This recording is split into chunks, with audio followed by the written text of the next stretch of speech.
오학교 친구들 안녕하세요. 드디어 12월 25일 크리스마스이자 2024년의 마지막 즈음을 함께하고 있습니다. 여러분은 어떤 생각이 드나요?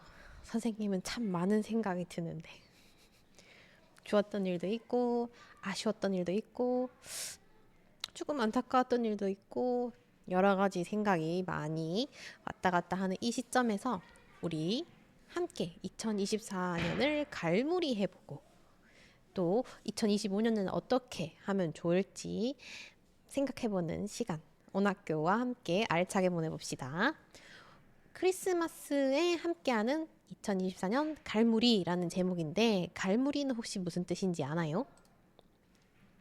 국어사전에 검색을 해보면 물건 따위를 잘 정리하거나 간수함, 일을 처리하여 마무리함. 그래서 선생님은 2024년에 어떤 일이 있었는지 한번 되살려보고 정리를 해보는 시간을 가져보고자 이렇게 제목을 지었답니다. 여러분 이제 거의 온학교 마스터라서 원격 수업 지켜야 할 사항들 너무나도 잘 알고 있겠지만 저작권을 보호하기 위해서 무단 캡처나 촬영, 녹음, 녹화 안 된다는 점, 그리고 밑에도 읽어보면 잘 지킬 수 있는 부분이고요. 수업엔 선생님이 여러분을 직접 보진 않지만 여러분이 대답하는지 안 하는지, 실시간 댓글 달리는지 안 달리는지를 보고 잘 참여하는지를 또 판가름하고 있으니 여러분 더 열심히 참여해 주세요. 오늘의 온학교는 크게 세 부분으로 나뉘겠습니다. 첫 번째는 2024년에 어떤 뉴스가 있었는지 한번 같이 살펴보고, 두 번째는 전 세계 크리스마스에는 어떤 일들이 있는지, 전통이 어떤 건지 한번 알아보고, 세 번째는 크리스마스를 한번 맛있게 즐겨보는 시간 갖도록 하겠습니다. 자, 2024년 뉴스 요약. 첫 번째 달 1월에는 어떤 일이 있어서 온학교 친구들과 어떤 일을 되살려보면 좋을까 싶었는데 우리 경상북도 문경이라는 시에서 큰 화재가 났었습니다. 안타까운 사건이었는데 이를 통해서 여러분은 어떤 점을 좀 머릿속에 넣으면 좋을까 선생님이 생각해보다 수칙, 행동 요령 같은 걸 한번 알려주고 싶어서 잘 알겠지만 이렇게 가져와 봤습니다. 글씨가 잘 안 보일 친구들을 위해서 선생님이 확대 잠깐 하겠습니다. 이제 잘 보이죠? 화재 대처, 화재 비상 경보가 울리면 일단 주변 사람에게 큰 소리로 알리는 게 제일 먼저 할 일이에요. 그리고 내가 어떻게 대피를 해야 하지? 비상구로 대피하는 건 알겠지만 문 손잡이를 잡아보고 그 문 손잡이가 뜨겁다면 저기는 불이 있겠구나 생각해서 다른 방향으로 대피를 하는 방법도 생각해 봐야 되고요. 계단을 이용해서 대피하는 것이 대부분 올바른 방법이겠습니다. 그리고 나서 내가 잘 대피한 다음에 119로 신고해서 정확한 주소 알려주면 되겠습니다. 만약에 경보가 울리지 않고 내가 불이 난 것을 발견했으면 큰 소리로 어떻게 외쳐야 돼요? 그렇죠. 불이야 외치거나 비상벨을 눌러서 주변에 알리도록 합니다. 이 비상벨은 본 기억이 많이 나나요? 어떤 건물이든 이런 비상벨은 한 번쯤 봤을 텐데 비상벨은 비상시에만 눌러서 주변에 알릴 수 있도록 합니다. 그리고 여러분은 대부분 불을 끌 상태는 아닐 거긴 하지만 혹시 불을 끌 수 있는지 없는지를 판단을 하고 대피를 하면 되겠습니다. 이렇게 다시 한번 축소를 하겠습니다.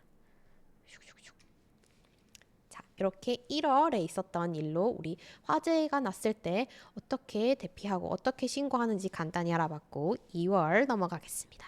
2월에는 여러분 생각해봤을 때 어떤 일이 있었던 것 같아요? 많은 일들을 겪었었죠. 선생님은 다케시마의 날이라고? 라고 한번 꼽아봤습니다. 2월 22일을 일본에서는 우리 독도를 다케시마라고 이름 붙여서 명명하면서 기념 행사까지 진행한다고 합니다. 선생님이 이제 이 가져온 이유가 2월 22일이 다케시마의 날이라는 걸 꼭 기억하세요라기보다는 우리 독도의 날은 그럼 여러분이 언젠지 딱 머릿속에 기억하고 있는지 한번 점검해보고 싶었고, 우리는 그럼 어떤 마음가짐을 가져야 되는지 한번 물어보고 싶어서 가져와 봤습니다. 여러분 독도의 날 언젠지 아나요? 학교에서 독도의 날 행사했던 기억을 더듬어 보세요. 우리 독도 캐릭터 그리기도 하고, 독도 캐릭터를 넣어서 상품 꾸미기도 했던 것 같고, 글짓기도 했던 것 같고, 보통 그런 행사를 10월에 많이 했는데 맞는 것 같나요? 10월 25일이 독도의 날이거든요. 그래서 각종 행사를 그 달에 그 부근에 하곤 하는데, 여러분 우리 땅 그리고 경상북도에 속해 있는 독도 우리가 지켜야겠죠. 항상 잊지 말고 지도에서도 독도가 어디 있는지 한 번에 짚을 수 있어야 되고, 마음속에 독도를 사랑하고 아끼는 마음을 갖고 있으면 좋겠습니다. 이것이 2월의 행사였고요. 3월 제목을 선생님이 봄, 여름, 가을, 겨울이 사라졌다라고 붙였습니다. 여러분은 왼쪽 교과서가 익숙한가요? 이렇게. 아니면 오른쪽 교과서가 익숙한가요? 댓글로 남겨주세요. 실시간 댓글로 남기면 선생님 보고 있으니까. 그쵸. 대부분 다 봄, 여름, 가을, 겨울이 많이 익숙할 거예요. 온학교를 보고 있는 친구들이 1학년, 2학년, 3학년, 4학년, 5학년, 6학년까지 다양한 걸로 선생님이 알고 있는데, 지금 3학년부터 6학년 친구들은 왼쪽이 익숙할 거고요. 1, 2학년 친구들은 오른쪽 교과서가 나 지금 학교에서 하는 거야 라고 생각이 들 거예요. 선생님이 여기 가져오진 못했는데 잠시만요.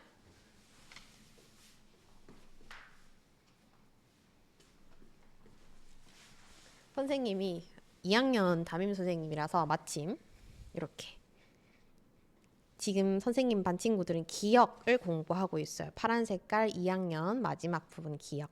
통합 시간에 공부하는 교과서가 3학년부터 6학년 친구들은 봄, 여름, 가을, 겨울로 기억을 할 텐데, 2022 개정 교육 과정이 들어오고 나서 지금 초등학교 1학년, 2학년 친구들은 이 교과서를 공부하고 있고 할 거예요.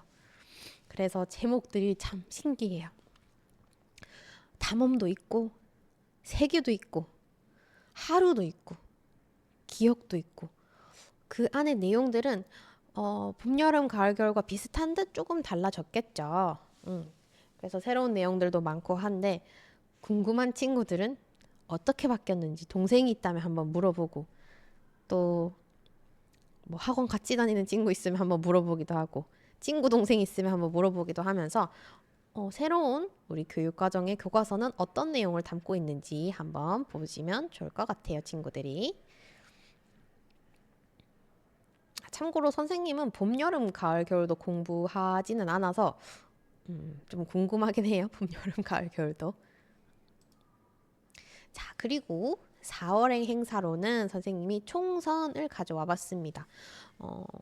학년이 조금 있는 친구들은 총선이라고 하면 총선 하고 이렇게 이해를 할 것 같은데, 아마 1학년, 2학년 친구들은 총선이 뭐예요? 라고 물어볼 것 같아요. 그래서 선생님이 조금 쉽게 설명을 해주자면, 우리나라의 국회의원을 뽑는 선거를 총선이라고 간단하게 말한답니다. 날은 4월 10 이렇게 10일이라고 숫자가 매년 고정돼 있는 건 아니고요. 수요일이라서 살짝 바뀔 수는 있어요. 날짜 자체는. 그리고 지역에 따라서 뽑힌 정당, 정치적 의견을 달리하는 당들은 이렇게 다르기도 하고요. 한번 살펴보면 선생님은 여기서 여러분에게 말해주고 싶었던 부분이 몇 살에 투표를 할 수 있는가, 이 부분을 한번 짚어주고 싶어서 가져와 봤습니다. 선생님이 살짝 방금 보여줬었는데 몇 살인지, 투표가 몇 살에 가능한지 봤나요?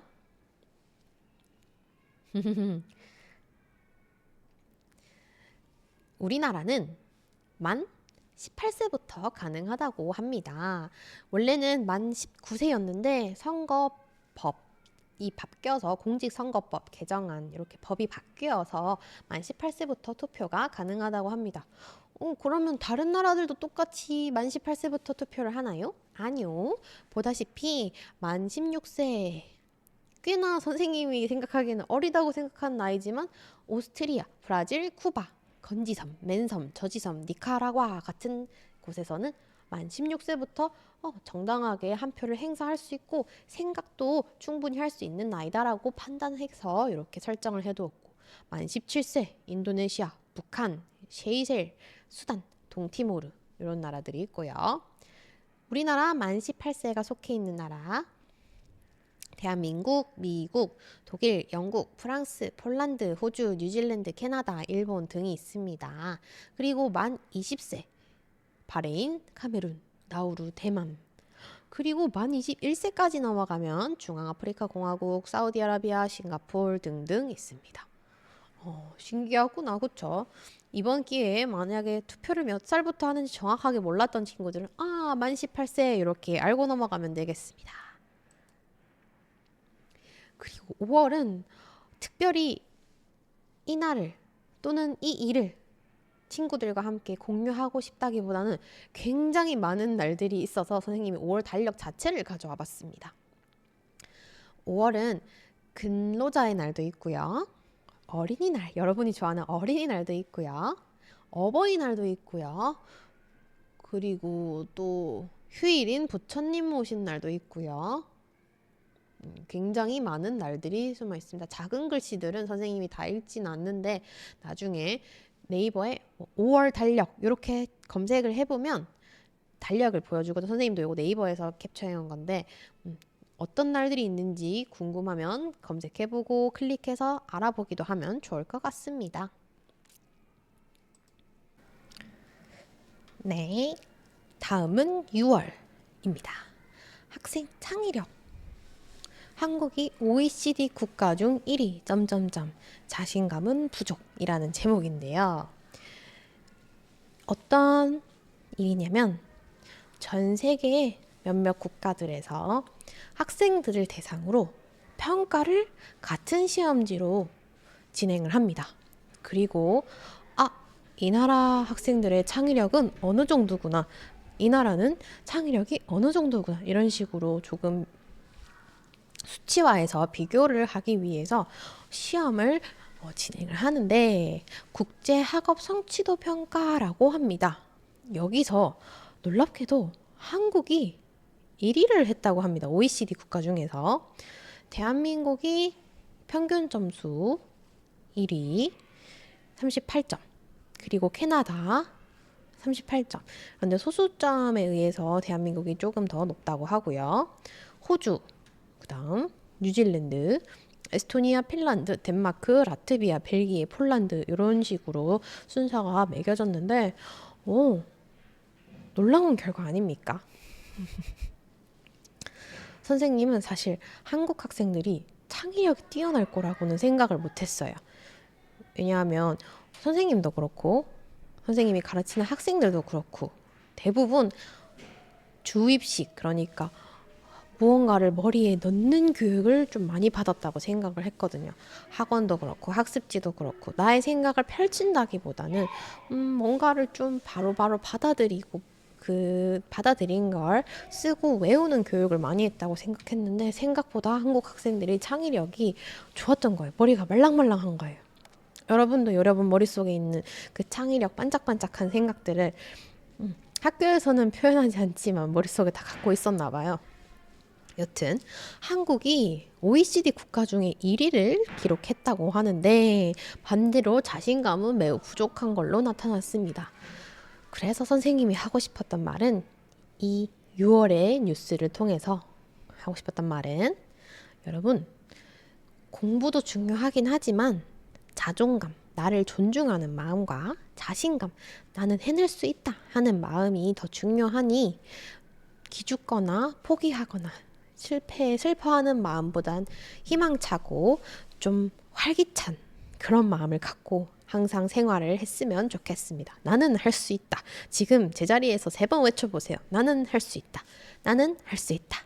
나는 할 수 있다. 그쵸? 실제로 우리 뇌는 말을 하면 진짠 줄 아는 게 많대요. 그래서 여러분도 수시로 나는 할 수 있다. 나는 뭐 이 정도쯤은 껌이야. 이렇게 말하면서 도전하는 자세 길러봤으면 좋겠습니다. 다음 7월과 8월은 우리 큰 행사였죠. 국민이 TV나 스마트폰 영상을 통해서 파리올림픽 소식을 최신으로 받아들이면서 응원도 하고 같이 기뻐하기도 하고 때로는 조금 슬퍼하기도 하는 그런 7월, 8월을 보냈었습니다. 어디에서 올림픽이 열렸다고요? 그렇죠. 프랑스라는 나라의 파리라는 도시에서 이제 올림픽이 이루어져서 파리 올림픽이라고 이름이 붙었고요. 여름에 하는 올림픽이라 해서 무슨 올림픽이라 하죠? 그렇죠. 하계 올림픽이라고 합니다. 한국 선수는 144명이 참가를 했다고 하네요. 이 전체 올림픽을 놓고 보면 206개국에서 1,500명이 참가했대요. 우리 2학년들 큰 수 배울 때 요 숫자 읽는 방법 외워봤나요? 끝에서부터 1, 10, 100, 1000만 이렇게. 고학년들은 한눈에 보고 1,500명 이렇게 읽을 수 있는데 어렵다면 끝에서부터 1, 10, 100, 1000만 해서 1,500명 참가 이렇게 읽어주면 되겠습니다. 물론 순위가 중요한 건 아니지만 선생님이 네이버에 파리올림픽을 검색을 했더니 이렇게 순위표를 딱 보여주길래 우리 나라 공부도 할 겸 대한민국이 어디쯤 있나 한번 보기 위해서 순위표를 가져와 봤습니다. 보통 이렇게 금, 은, 동 메달수를 각각 모은다는 걸 집계한다고 합니다. 각각 집계를 해서 합계 총 메달 몇 개인지도 기록을 해두고요.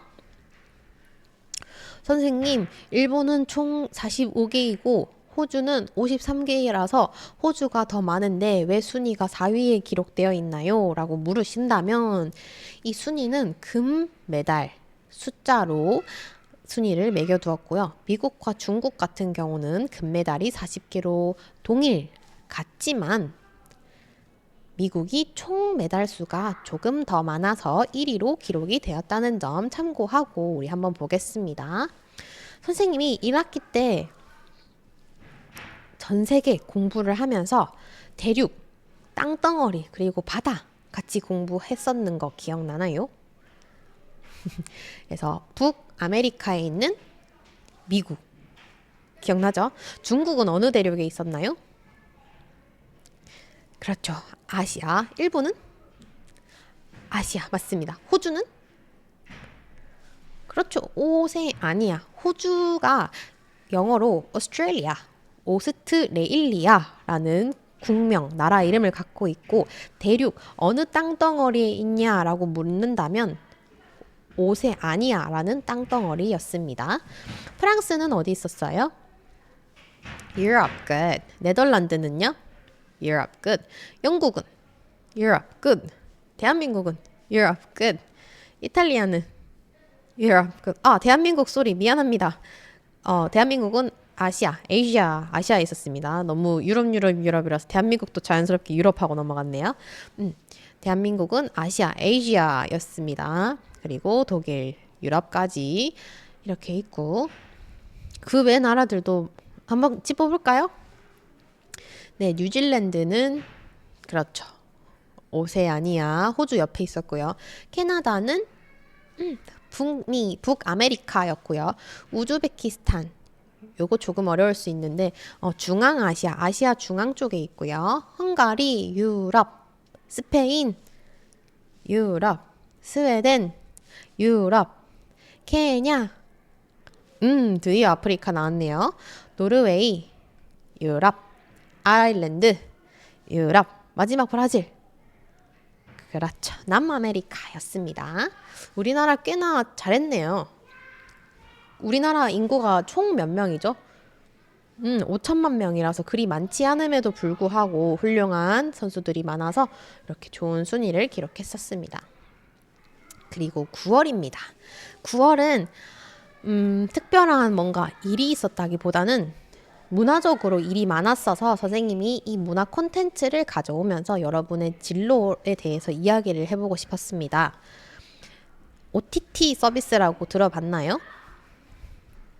여러분들이 익숙한 넷플릭스라던가 디즈니 플러스, 웨이브 이런 식으로 여러 가지 영화나 드라마 같은 영상 콘텐츠를 볼 수 있는 OTT라는 것 다 알고 있죠? 모른다면 이번 기회에 알면 됩니다. 아무튼 넷플릭스에서 새로운 시리즈를 발표를 했었어요. 흑백요리사라고.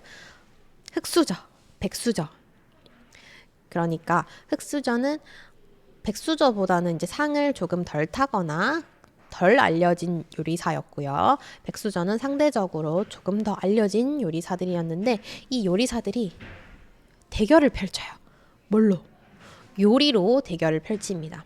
그런 식으로 대결을 펼치는데 대한민국을 강타했습니다. 큰 영향을 미쳤다는 말이죠. 대한민국에 엄청난 영향을 주면서 열풍이 불었어요. 큰 바람. 그러니까 편의점에 가도 흑백요리사 시리즈의 간식들, 디저트들이 나와 있고 광고를 봐도 흑백요리사에 나온 사람들이 광고를 하고 있고 TV도 보면 흑백요리사에 나왔던 사람들이 또 다른 TV 프로그램에 나오기도 하고 유튜브도 보면 흑백요리사 나왔던 사람들이 좀 더 많은 컨텐츠를 생산하고 있기도 하고 그런 식으로 대한민국에 큰 요리 붐을 일으켰다. 유행을 퍼뜨렸다라고 볼 수가 있겠는데요. 요리사가 꿈인 친구들이 혹시 온학교 친구들 중에도 있을까요? 선생님은 요리를 못해서 요리사의 꿈을 접긴 했는데 여러분들처럼 요리사 꿈이 있는 친구들은 또 나와 비슷한 면을 보기도 하고 좀 자극을 받기도 하고 하면서 좋은 기회가 되었을 것 같고요.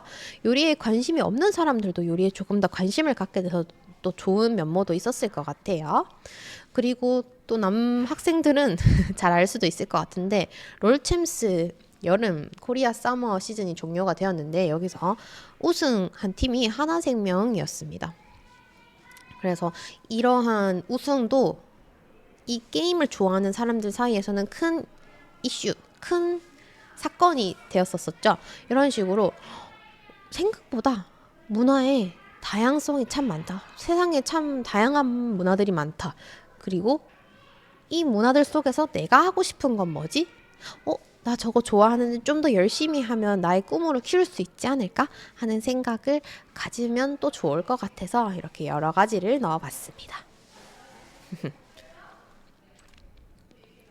다음은 한강 노벨 문학상을 선생님이 가져와 봤습니다. 여러분은 한강이라고 하면 사실 서울에 있는 한강을 더 많이 떠올릴 것 같긴 한데요. 이번 기회에 한강이라는 작가와 노벨상이 무엇인지에 대해서 조금 더 알게 되면 좋을 것 같아서 준비를 했습니다. 먼저 노벨상은 뭔지 아나요? 그쵸, 들어보기는 했죠. 근데 정확하게 뭔지는 모르겠죠. 사전에 검색을 해보면 백과사전에 나오기를 스웨덴이라는 나라의 화학자였던 알프레드 노벨이라는 사람이 있었어요. 그런데 그 사람이 1833년에 태어나고 1896년에 생을 마감을 했는데 그 사람의 재산, 유산, 남겨둔 돈을 기금으로 해서 운영하는 돈을 두어서 1901년에 상을 주기를 시작을 했어요. 그래서 이 전 세계에 있는 인류의 복지에 좀 이바지를 하거나 이 사람은 줄만하다 싶은 사람들에게 수여되는 상인데 총 6개의 부문에서 상을 준다고 해요.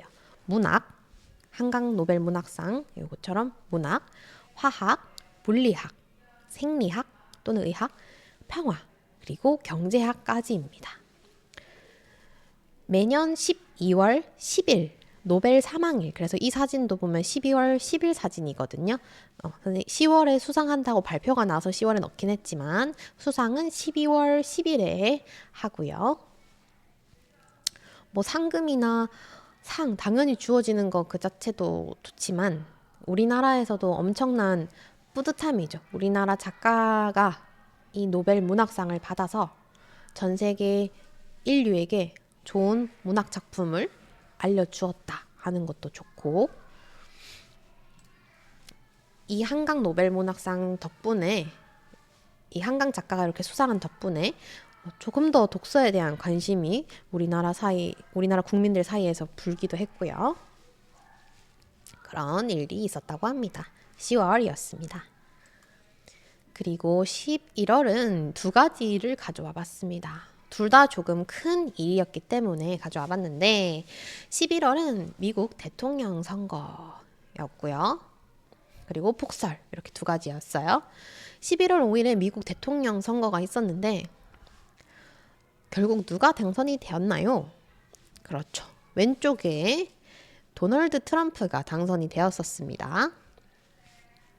요것도 다른 나라의 대통령이 당선된 거지만 전 세계에 영향을 주고 우리나라에도 영향을 많이 받기 때문에 우리 상식적으로 알아두면 좋을 것 같아서 넣어봤어요. 2024년 미국 대통령 선거에서 당선된 사람은 도널드 트럼프였고요. 그리고 폭설 기억나나요? 11월 말에 눈이 어마무시하게 왔던 거. 이례적으로, 그러니까 평소와 다르게 11월에 눈이 엄청 많이 왔어요. 그래서 110여 년 만의 폭설이라고 뉴스가 나기도 했어요. 엄청 눈이 많이 오고 대비를 못했죠. 사실 11월에 누가 눈이 저만큼 올 거라고 생각을 했겠어요. 그래서 여러분 평소에도 이제 조금 날씨가 추워지고 하면 엄청 추운 한파와 폭설, 대설, 대비를 좀 해두어서 피해가 발생하지 않도록 하는 게 좋을 것 같습니다. 그리고 12월은 아직 끝나지 않아서 선생님이 촬영하는 시점도 12월 중순이기도 했고 여러분이 보는 시점도 12월 25일이잖아요. 12월이 끝나진 않아서 물음표로 남겨보았어요. 여러분에게는 혹시 어떤 일이 있었나요? 여러분이 보고 들은 12월의 일들을 남겨주면 좋을 것 같습니다.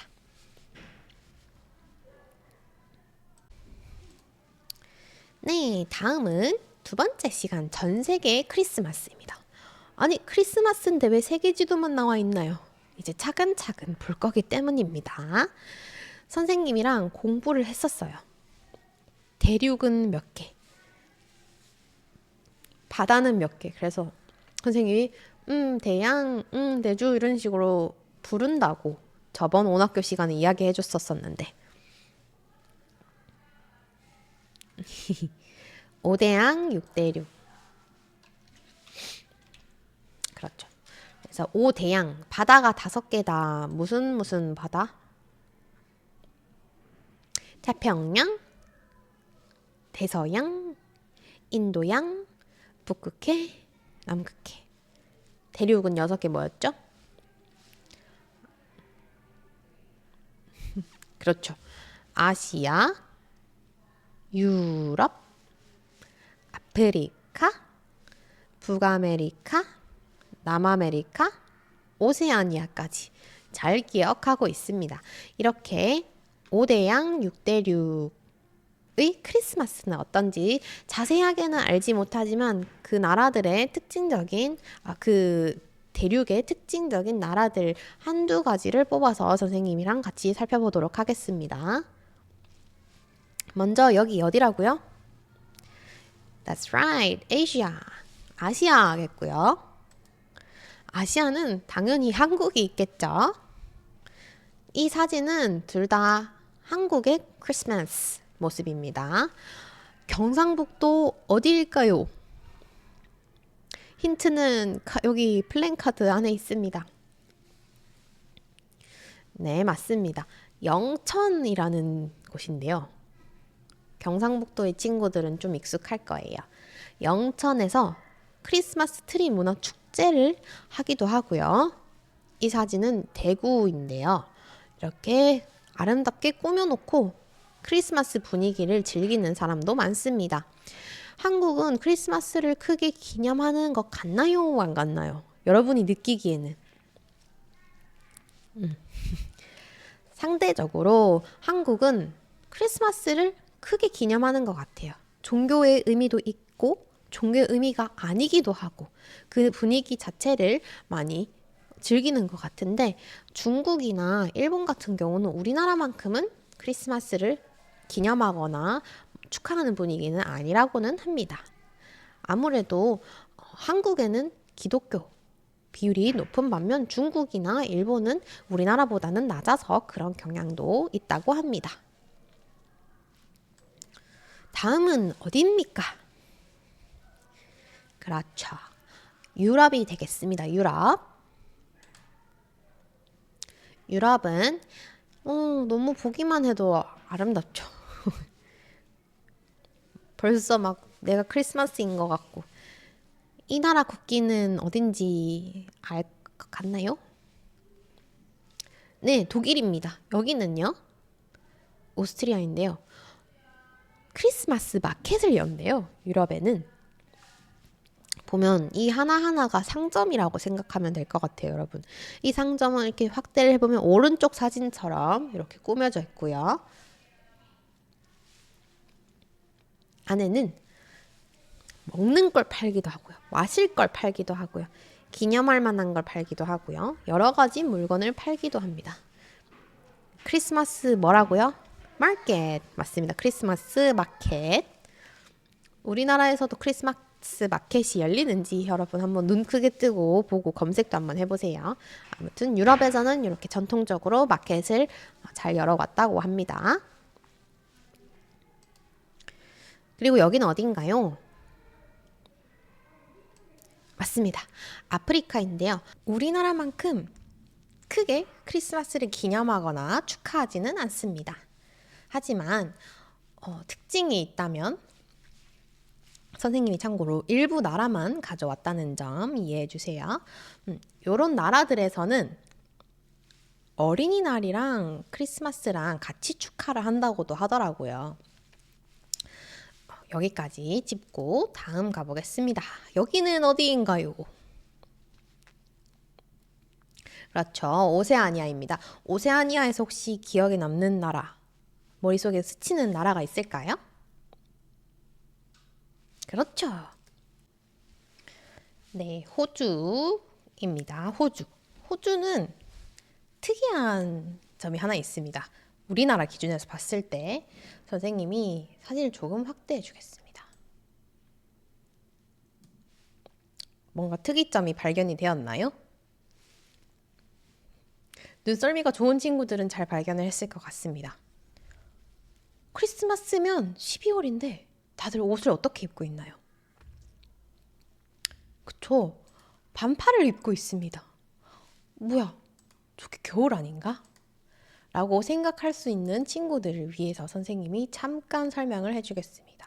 자, 다시 사진은 원래 크기로 돌아가 볼게요. 자, 우리 지구는 동그랗죠? 동그랗게, 아이고, 살짝 수정을 해볼게요. 자, 동그란 지구가 있으면 반, 여기가 적도라고 해서 거의 항상 더운 날을 유지하곤 합니다. 그리고 우리나라가 요쯤에 있다라고 생각하면 호주는 여기 밑에 있습니다. 나라 크기가 조금 안 맞는 점은 이해해 주세요. 우리나라는 지구의 북쪽에 있다 해서 북반구에 위치한다고 하고요.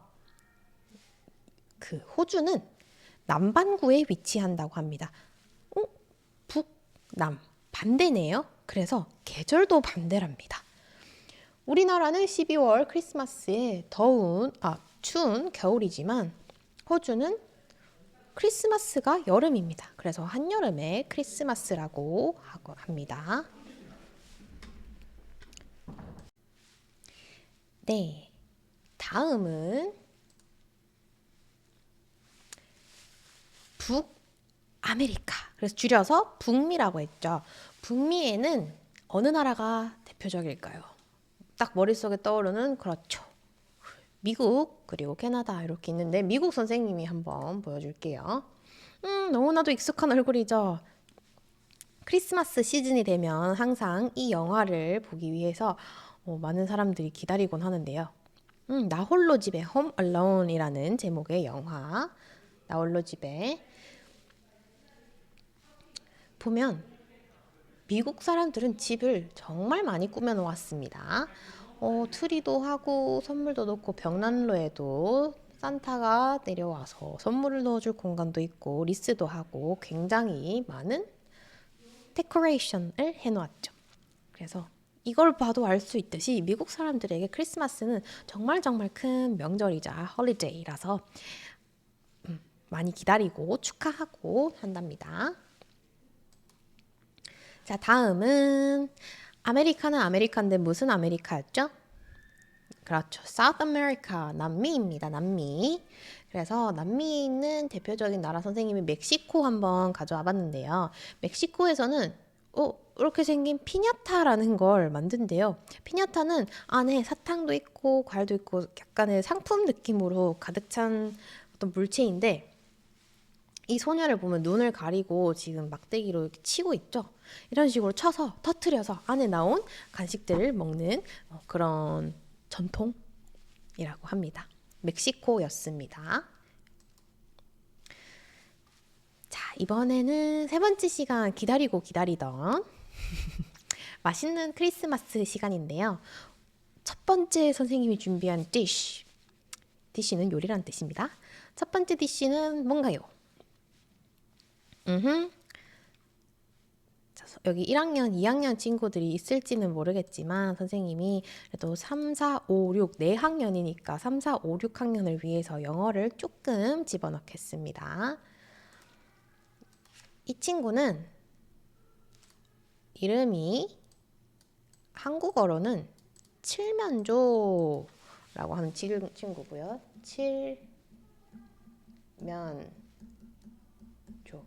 영화 같은 데 보면 많이 봤던 기억이 있는데 혹시 어디서 봤나요?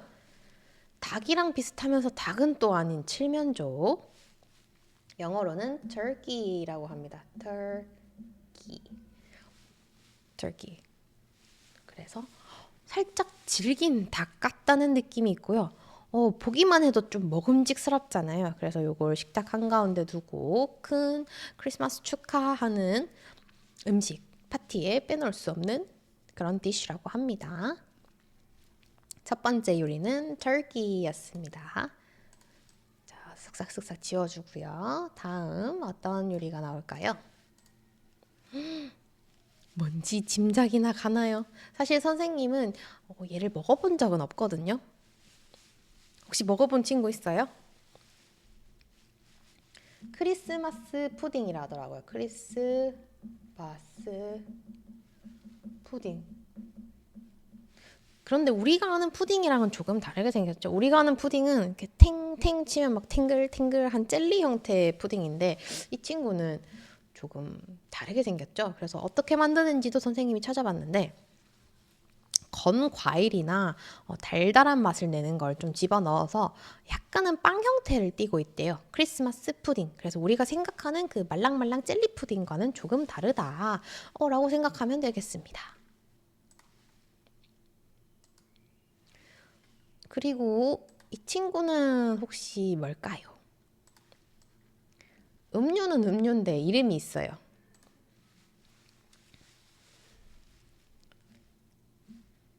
에그노그라고 하거든. 에그노그. 당연히 그러면 혹시 뭐가 들어가? 에그가 뭔지 알죠? 에그 하면은 계란, 달걀이잖아요. 그래서 달걀도 넣고 좀 달달한 맛을 내는 걸 넣어서 홀짝홀짝 마시는 음료라고도 하고요. 술이랑 섞어서도 어른들은 많이 마신대요. 이 친구는 혹시 뭔지 아나요? 시나몬이라고 하는 계피라는 재료죠. 시나몬은 좋아하는 사람도 있고 안 좋아하는 사람도 있을 것 같아요. 호불호가 조금 갈리는 재료일 것 같은데 여러분은 이 에그모그라는 음료가 마음에 들 것 같나요? 계란으로 만든 달달한 음료인데 시나몬이 들어갔어요. 채팅창에 한번 남겨주세요. 다음 가보겠습니다. 조금씩 배가 고파지네요.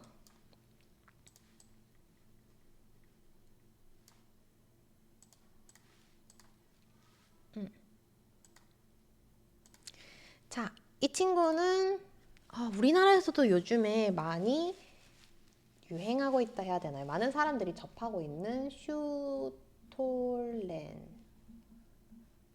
슈톨렌이라는 빵입니다. 독일의 전통 빵인데 이 큼지막한 걸 한 번에 다 먹을까요? 아니요.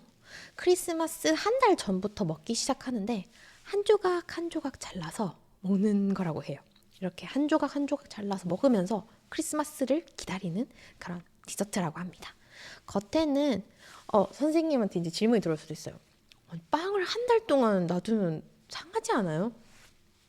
그러니까 그것을 방지하기 위해서 갖가지 재료들이 들어갔는데 일단 버터도 들어가기도 하고 설탕이 많이 들어가서 최대한 상하지 않도록 겉에도 보면 지금 하얀색이 다 슈거 파우더, 설탕 가루입니다. 분당, 슈거. 그래서 최대한 상하지 않고 오랜 시간 보관될 수 있도록 한답니다. 선생님도 한 번도 안 먹어봤습니다. 달짝지근할 것 같은데 혹시 먹어본 친구가 있다면 댓글을 남겨주세요. 다음은 파네토네. 어느 나라의 빵일 것 같나요? 파네토네. 파네토네는 이탈리아의 빵이라고 합니다. 보기만 해도 솔직히 맛있을 것 같고 역시 선생님도 먹어본 적은 없지만 여러분에게 조금 더 익숙한 맛일 수는 있을 것 같아요. 파네토네. 어느 나라라고요? 이탈리아입니다. 다음.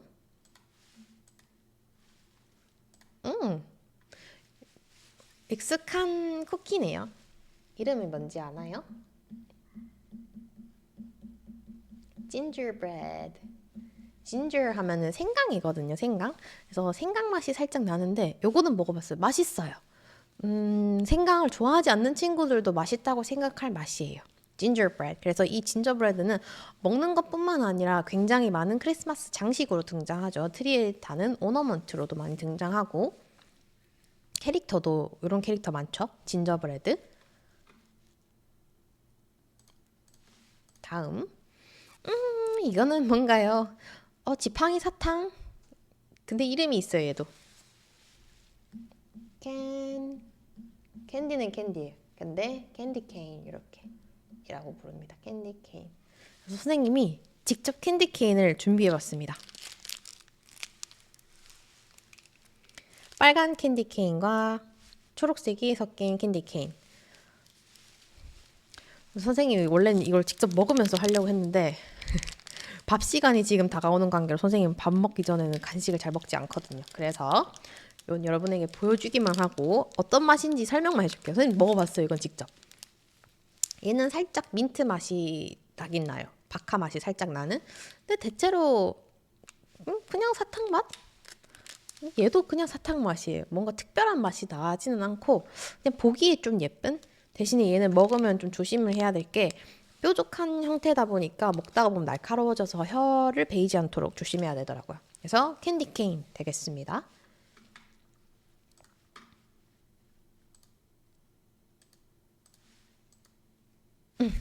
여기까지 벌써 다 끝났어. 여러분의 제일 기대되는 크리스마스 음식이 뭐였을지 선생님이 또 궁금하기도 하고 또 배가 고프기도 하고